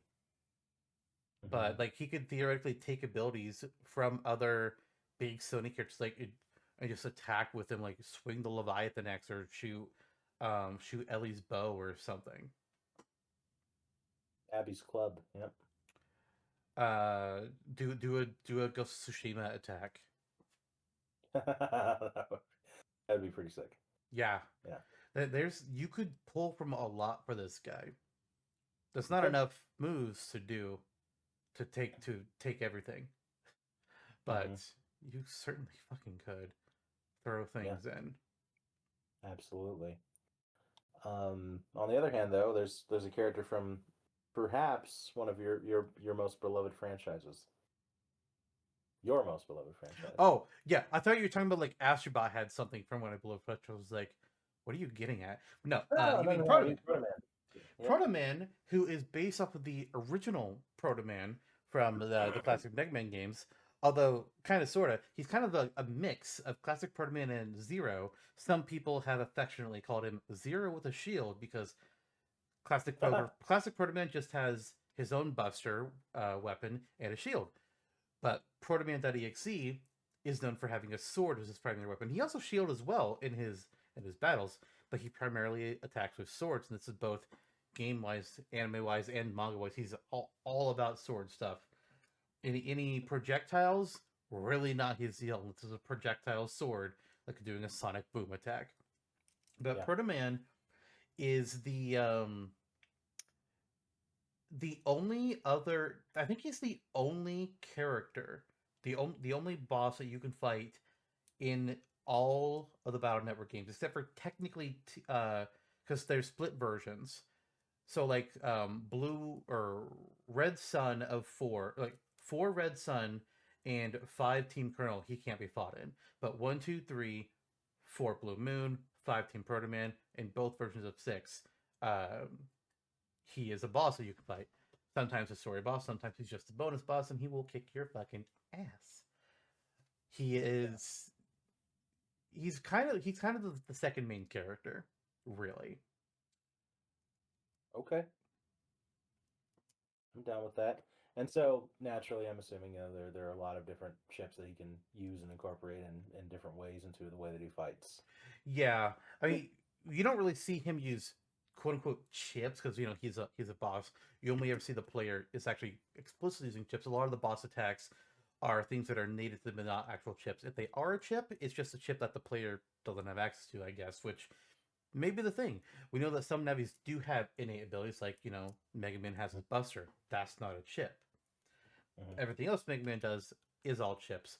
But Proto Man will have he's got like the basic, the standard sword, the wide sword, the long sword. They all have different ranges, which means he also has access to the program advance of Life Sword, which has. Let me put it this way: sword hits a 1x1 square in front of you. Wide sword hits 3x1 of the just like what's immediately in front of you in a slash. Long sword is a longer 2x1. Life sword is a 2x3. Does a wide slash in the next couple of rows in front of you. But there's also chips. There's also things like the hero sword, which is 3 panels directly in a straight line in front of you, a stronger version of long sword. Uh, Sonic Boom sends out a wide projectile attack. He has his shield that he has really good reflexes with. It will just bring it up when if he's about to be attacked, unless he's in the middle of an attack himself. That's kind of a classic thing games like to do. Okay. Immediately swinging around him in a whole spin slash type deal. Anything sword, he's got. Sweet. Why does he? Why does he fight you? Why is he such a recurring antagonist? Like, what is his deal? He's not an antagonist. I mean, technically, you could say in the first game he's technically an antagonist. His operator, Chod Blaze or Eugene Chod, depending on your localization, or in media, just Chad, really. He is what is considered an official net battler. He's only a couple years older than you. With Land, by the way, is 10 or 11. He's also like Yagami Yeah, from he sure Tekken. is. But Chad is only a couple years older, but he's actually like officially recognized like governmentally as like you are allowed to fight crime. You can do Yeah. it. You're skilled, and your Navi is quite literally designed for this. His dad Hmm. is also the CEO of a company, and he is never around. That is kind of a plot point, not really in the third game. It's like the Mother series. Well, Mother. Nah. So he doesn't really like Land and Mega Man, at least to start, because here's this civilian who is getting into places, is fighting terrorists, and could be endangering everything. You are getting in my fucking way. In Yeah. the first game, there's shit going down at the waterworks. In Land and Mega Man go to investigate. They find like because the water has been turned off in the entire town. No, there's no water. Period. It's all off. Land and Mega Man go in. They find a program that's causing the problem. They defeat it, and it's like, hey, look, water is flowing now. Oh, except it's not good water. The filtration system was also attacked. So it's nasty, sickly water that people are getting sick when drinking, and it's technically his fuck up. And Chad is Yeah. pretty pissed about that. They eventually get it sorted out. But Chad basically just sees you as just like despite the fact they're both kids, Chad just like, you fucking idiot child civilian. I am a professional. I know what I'm doing. Stop getting in my way. I hate that you keep solving things. Stop it. The second game, he's friendlier to you. Like, you actually invite him to a camping trip. And by the time of the third game, you're definitely allies. And in fact, in the fifth game, the two different versions of the game, you have a different character that's recruiting you to a team to fight against a terrorist organization. Team Colonel, Barrel and Colonel.exe recruit you. Team ProtoMan, Chad and ProtoMan recruit you. Okay. Sweet. And so the basis of his attacks is kind of in the scope of Smash An anime would sword be fighter. pretty. Yeah, anime sword fighter. In many regards, Zero esque. Yeah, yeah. Yeah. Zero has a lot more. Zero is a lot. Has more variety in his attacks. Easily, easily. Sure. Sure. ProtoMan is just swords. He is sword With a boy. shield Yes, he has a and shield, nice flowing and long he hair. is fast enough that he can teleport. Yeah, I like that he's like a rushdown like version of Marth. He sounds like faster Marth with a shield. Yeah, that's Which fair. you could get Marth because the Fire Emblem in those games is a shield, but they're cowards and they don't do it. Yeah. Anyway. Yeah, I mean, I as I kind of explained in why I chose Arbus in that last Smash or Dash, um, I do like a character who's concentrated on more of a singularity. Like we are getting further and further away from that idea of being able to have these more concentrated character move sets and who are more like serious fighting kits. So ProtoMan.EXE would offer more of that kind of focused play style, which I like to play as personally in Smash, as opposed to just like let's throw everything at a wall like spaghetti. Yeah. Um, in the scope of this Smash or Dash, I don't know. I could go either way. Like I am interested in playing as ProtoMan.EXE, but then we're also hitting this thing. It's not like Dracula level because Astrobot's a new character, but it's a new character who brings a lot to the table. Yeah. Mm-hmm. Well, so I'm thinking about that because I'm looking at both of these characters, and honestly, I could also go either way. Uh, Yeah. I think I technically have a lean, but I could go opposite without much difficulty. Mm-hmm. Proto Man, he is more focused. He's going to be primarily swords. I mean, he can do sword attacks in different ways. dolphin slash type of deal you could easily do, or a spin attack for enough special, or there's the Mhm. boring teleport. Always So long possible. as it's not another A call, Triforce Slash. yeah, like you could do a dash attack for a side, or a sword combo again, like Marth's Dancing Blade. The shield would be a down special, or but he also has like the Sonic Boom range attack he could do. True. He has different sword related things. Astrobot, he has more. He's not just swords, but I'm kind of like, in part of me leans Astrobot because, like, okay, second Mega Man character, but technically a different branch of Mega Man, unlike what happened with Sephiroth.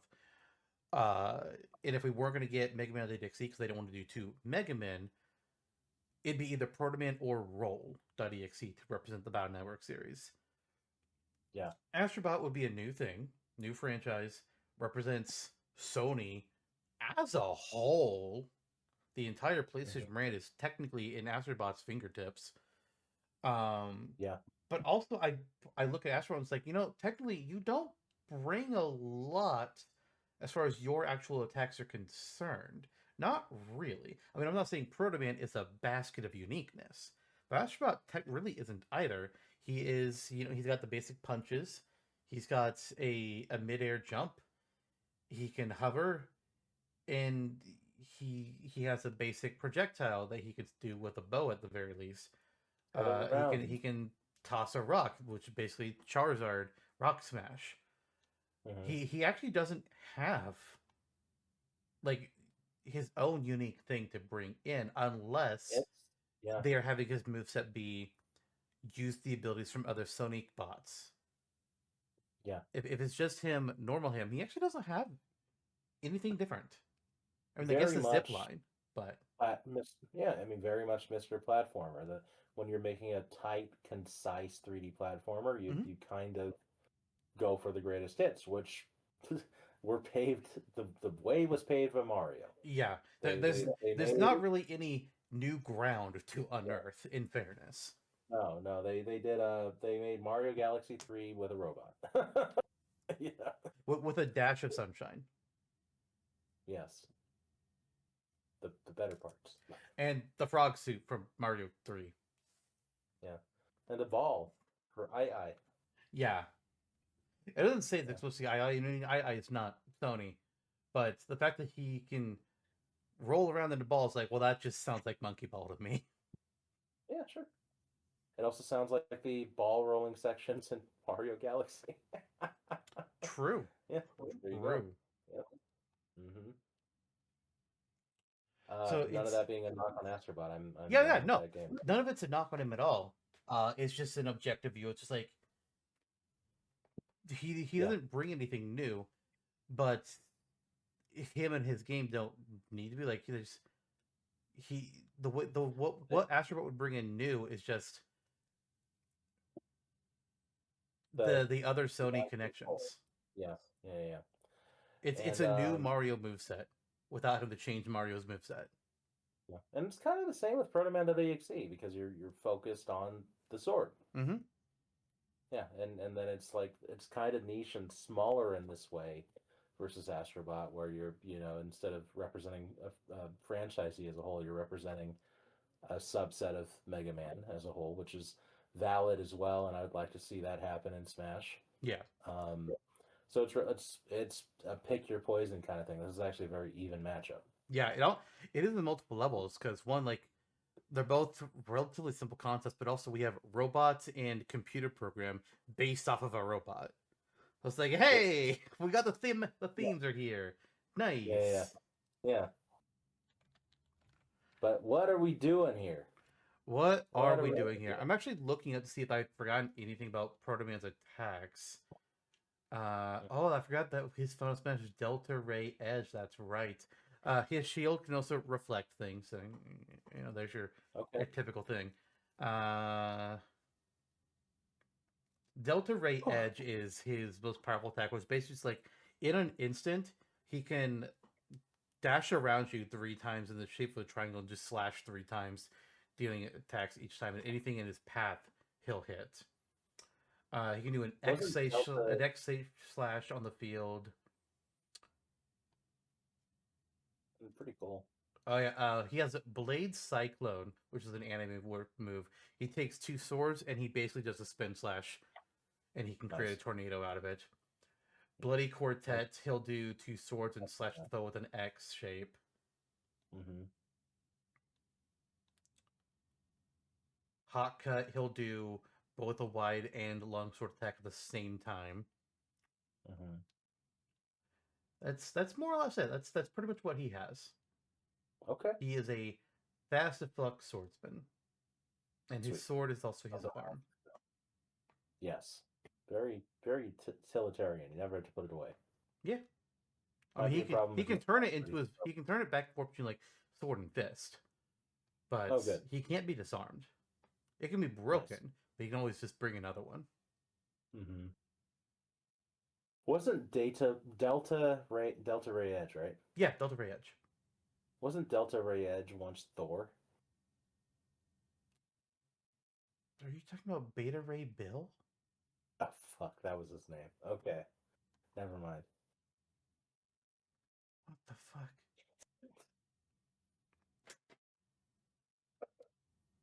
Sometimes I don't know if that was a legitimate you were confused or if you were fucking with me. Sometimes I don't know. I tend to just assume you're always fucking with me. It's just a safe assumption. Generally a safe, yeah, exactly. Yeah. I'm glad we're on the same page about that, but will we be on the same page with our votes? I don't know.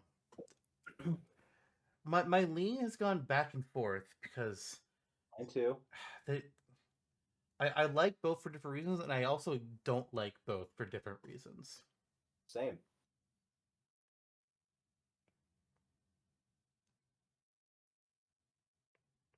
How strong is your current lean?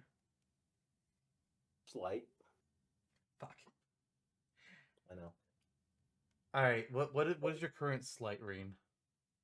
My current lean is Astrobot. Because Yeah.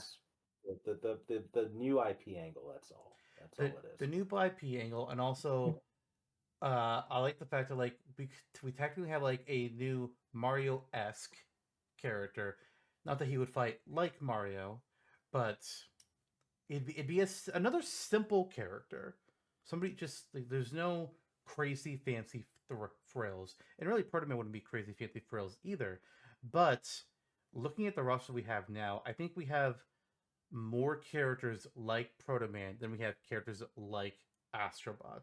Yeah, there's Mario, Luigi, Dr. Mario, but I think Astrobot would be like that brand of character. There's less of them than what we have in the ProtoMan bucket. Sure. So that plus the ability to potentially just have a bunch of fucking Sony references. Mm-hmm. I like Astrobot as the pick. Okay. Then I guess Astrobot wins. He does indeed. Astrobot and Dracula are our 2 winners of the Random Smasher Dash, and they will both make an appearance in this year's Tournament of Champions. Oh, this is gonna be a hard tournament this year. Yeah, this year's got some competition, and we're barely into the season. Mm-hmm. Because there's also Dragonborn and V. It's like, oh shit. Yeah, totally. Bandanity, Majima, Medeus, and insert other Fire Emblem character here. Devdin. No, it's either Arvis or Leon. Oh yeah, from Requiem, Jesus. And then several other big name characters are coming up later. Jesus Christ. I don't know who is going to be this year. We've got competition though. It's going to be good. We do. Yeah. Sweet. All right. Well, I think that's an episode. We got 2 good matchups. Well, we got a good matchup. And then we had the biggest stomp fest we've had. Mm-hmm. Next time on Super Cast Brothers, it's our live roster making episode. It got the size of it ended up having to be considerably shorter than we had originally planned, but it'll be going up a week from now. And the concept behind this one is we're doing the grid that we did last season when we were building a Nintendo vs. Capcom roster. And this time the theme for the grid was, what if Smash had to make a new game without any returning characters? No Mario, no Link, no Cloud Strife. All new blood only. We didn't get very far because it turned up being. I made miscalculations in setting things up. Fully on me. Yeah. But it's there. And then a week after, our back to our normal schedule, there'll be a new one topic where we just throw out ideas for like, what if we were to write some kind of Smash Brothers fan fiction? Yeah. Who knows where that's gonna go? But we'll be talking about it, and you'll be able to listen to it if you desire to. If you don't, well, that's your choice. I have a desire to lend my ear to this show once again. Hopefully, also your brain. What's that? I don't know.